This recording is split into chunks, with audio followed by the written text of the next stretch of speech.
Hi, my name is Akash Patel. I'm a trauma and orthopedic consultant surgeon and I work in London. So today we're going to talk about ACL injuries. So the first question I get asked is, what is an ACL? So ACL stands for anterior cruciate ligament. This is a ligament within the knee joint that attaches the thigh bone, the femur, to the shin bone. And the main function of this ligament is to contribute to the stability of the knee. The ligament can get damaged, and one of the commonest injuries that can occur are twisting or turning or pivoting type of injuries. These can occur in anything such as football, cricket, badminton, squash, and sports. Quite commonly, any sports, even skiing, can increase the probability of damage to the ACL. So the question is, what happens? How do we get them? So we have a twisting or a turning impact force. Patients usually feel a pop or a crack within the knee becomes swollen and very painful. What happens after that? So one of the troubles that ACL injury patients have is giving way. So instability of the knee, which can limit the function and reduce the ability to play sports or do any kind of twisting or turning activities. When the ACL gets damaged, other structures can also get damaged within the knee.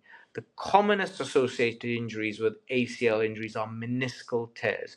So what's the meniscus? The meniscus is a shock absorber. It's like a piece of rubber within the knee. And when the ACL ligament goes, then the meniscus can also get damaged. In terms of what do we do? How do we diagnose it? So, of course, we take a history, we examine the patients, we undertake investigations, and then we talk through treatment plans. So, in terms of the history, patient has pain in the knee after an injury with swelling. They can have giving way, clicking, pain, and this is really, really important. We talk about the patient's function. So, treating an ACL injury in someone who's 60 versus someone who's 16 may be very different. The next thing, we examine the knee. So we look, we feel, we move the knee, and we do special tests. We look for swelling, we feel around the knee for any tenderness, we check the range of motion, and we do special tests to look at the integrity and the function of the ACL. We always check the joints above, joints below the knee as well to make sure nothing else is damaged. After we take a history and examination, the two broad types of investigations that we consider are x-rays, and more importantly, which are more sensitive, more specific, are MRI scans. And these give us indications of the degree of damage to the ACL, cartilage, any other structures around the knee, including the bone. After we've made that diagnosis, then it's important to talk through a treatment plan with every single patient. And with these, there are non-operative treatments and there are operative treatments. We always, with any patient, emphasize the importance of non-operative treatment before consideration of any surgery. And this means prehabilitation. So the first thing we talk about is physio. The physios build up the range of motion, the balance position, the muscle strength within the knee. Activity modification, so walking, swimming, cycling, yoga, Pilates, all of these are low risk things that we could do to help to improve the knee. Painkillers, paracetamol, ibuprofen, lifestyle, eating, drinking, sleeping properly. These are really, really important to make sure we give ourselves the best chances of having good outcomes for the knee.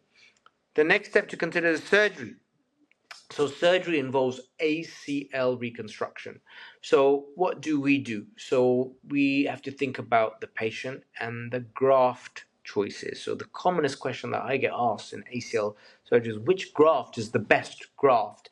And it's interesting because we've just written a research paper and presented it recently at the British Orthopaedic Society conference on this. And still, there is no consensus, but there are different grafts available. We know that autografts, meaning that grafts and tendons taken from ourselves to substitute the ACL, is better than something taken. An allograft. Allograft is a graft taken from a cadaver or a dead person. So the autografts that we take are either hamstrings, we take bone patella tendon, which is the tendon at the front of the knee, graft, or we could take a quadriceps. And the data for these all is similar. The most tried and tested in this country and validated in London in the UK is the hamstrings autograft. Of course, these all have their risks and their benefits. The benefits of the hamstrings is the strength of a 4-strand hamstring graft.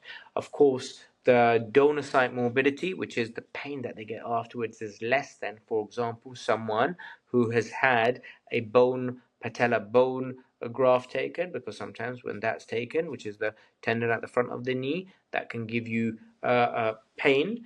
And it is important because all of these grafts have got reasonable outcomes. And with the graft choice, the other thing that we talk about is additional surgeries. So sometimes we undertake cartilage surgery at the same time. This might be either to repair the damaged shock absorbers or remove the damaged shock absorbers.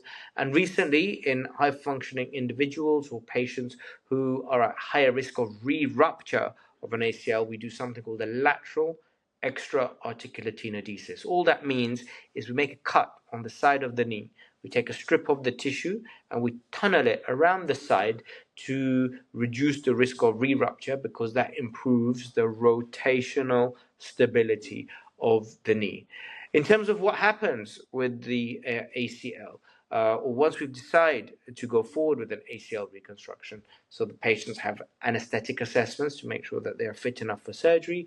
This is usually a day case procedure, so the patients are up and about walking the same day, they're home the same day.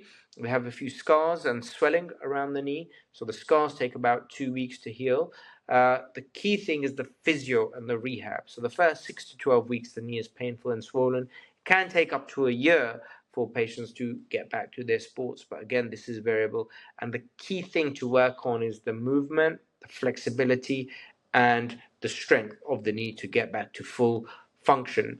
So in summary, the question was, what is an ACL injury, or what's an ACL rupture? So we've spoken about that. We've spoken about the diagnosis, the history, the examination, investigations, and all of the treatment options.